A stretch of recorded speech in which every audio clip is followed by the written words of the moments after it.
Okay, so next I want to talk to you a bit about reflections. So we are going to reflect this shape, this triangle ABC across both axes. I'm going to reflect this triangle across the y-axis, and if you forgot what the y-axis is, this is the y-axis. And I'm also going to reflect over this x-axis. And there's something special that happens to our coordinates when we reflect over both axes, and I'll show you. It's kind of a shortcut, if you will. It's a general rule, but rather than um, doing work in your head or trying to imagine where the shapes might be, you can apply a simple rule and be able to immediately identify where your new coordinates will be, or to check your work to identify where your coordinates are. So one way we can think about reflections is kind of like a mirror image of something. We've all looked in the mirror, and when we look in a mirror, we're kind of looking back at ourselves. You're staring right back at yourself. It's just a flipped image of what you've got going on. If I hold up my right hand in a mirror, it looks like my left hand is being held up. If I point at myself in the mirror, it looks like I'm pointing right back at myself from the other side. So that's kind of how I like to put it. So if I see this triangle ABC, looks like in a way a flag that's pointing towards the left, its mirror image will be a flag that's pointing towards the right.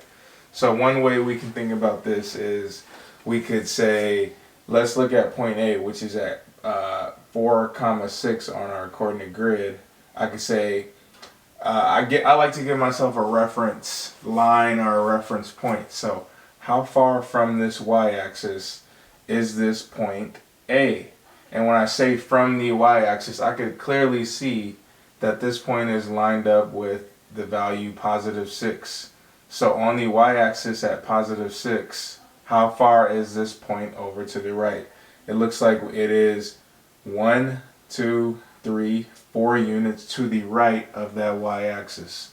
So my mirror image of that point will be the same distance, but the opposite direction. So from here I go over 1, 2, 3, 4 units, and I place a point. And once again, like we were talking about with translations, I can't call this new point A. I need to call this new point A prime. So I'll go ahead and label this A prime. And what are its coordinates? It looks like we are now at -4, +6. So I'm going to go ahead and write that information in. That is my new point A prime.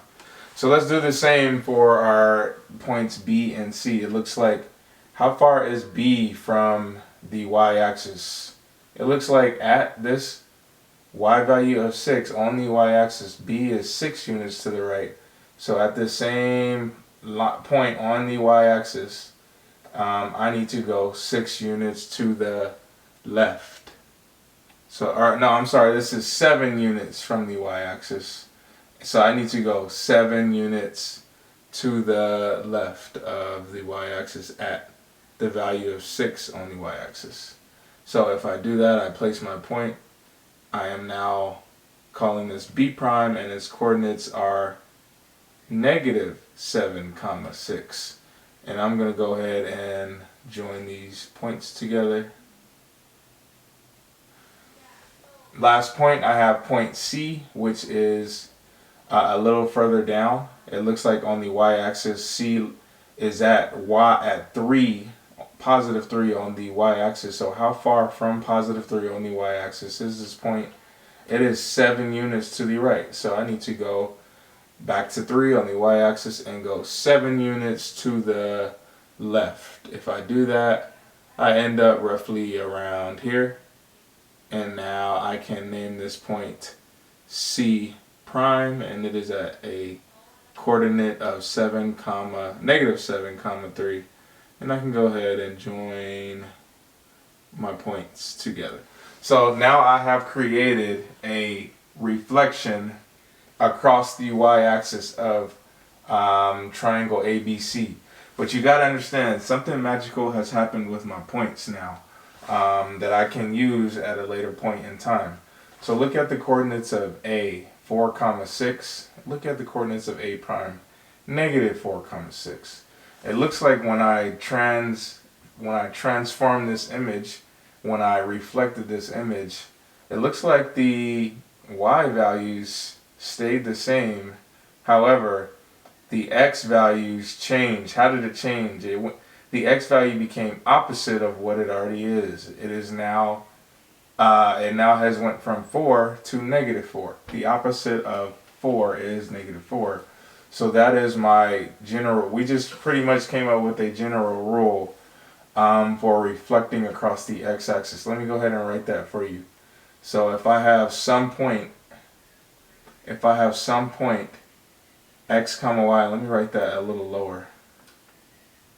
If I have, let me actually write it down here. If I have some point x comma y and I perform a reflection over the x-axis, so I'm going to say reflect over the x-axis.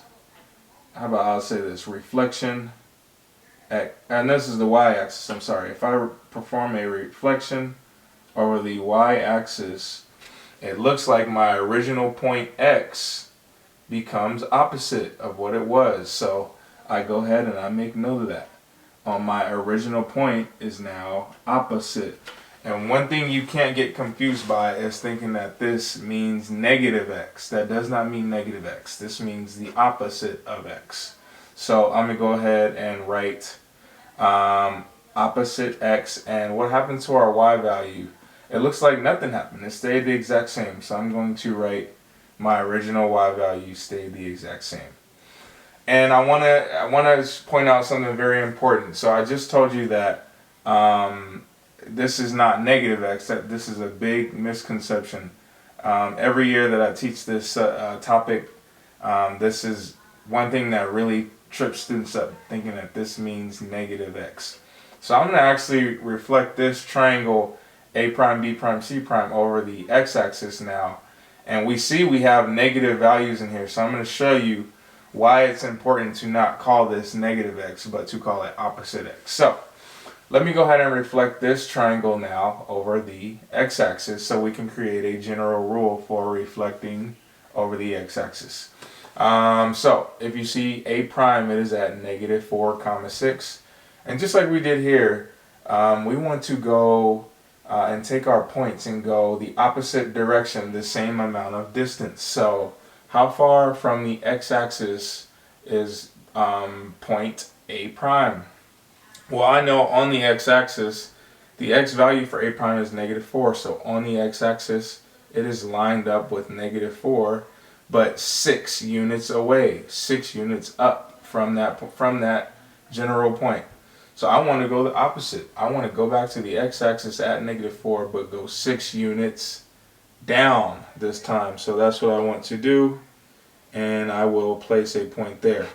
And now I need to have a new name for this point. I call this point A prime. I can't call this one A prime. This is my second transformation, my second reflection that I've got going on. So I call this A double prime. And I give the coordinates for this point, which are at negative 4 comma negative 7. Negative 4 comma negative 7. And I move on. Point B is at negative 7 comma 6 on the x-axis. It is lined up with negative 7, but 6 units up. I need to line up with negative 7 and go 6 units down. 6 units down. And I don't know why I called this one negative 7. This should be negative 6. Sorry about that. Negative 6. So B prime is at negative 7 comma 6. I need to go 6 units down and place a point right about there. I don't call this one B prime. I call this one actually B double prime. B double prime. And its new coordinates are negative 7 comma negative 6. Negative 7 comma negative 6.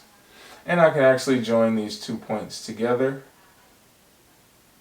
And now I can work on my last point. C is on the x-axis at -7, 3 units above that general point. So I want to go 3 units below and place my point. 3 units below, place my point, roughly about there.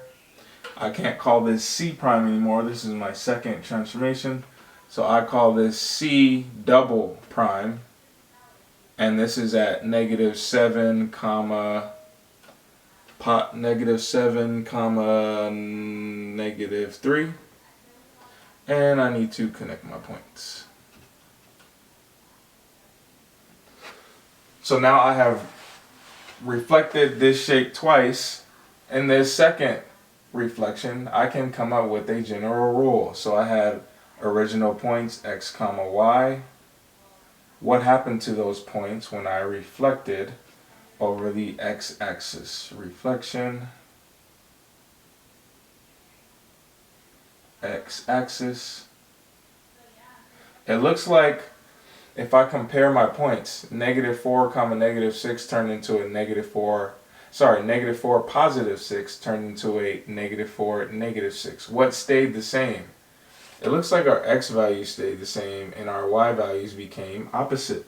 So that's what I'm going to write down. And you can look at other points as well. B prime and B double. The x value stayed -7, the y value became opposite. And you can look at C and C prime and C double.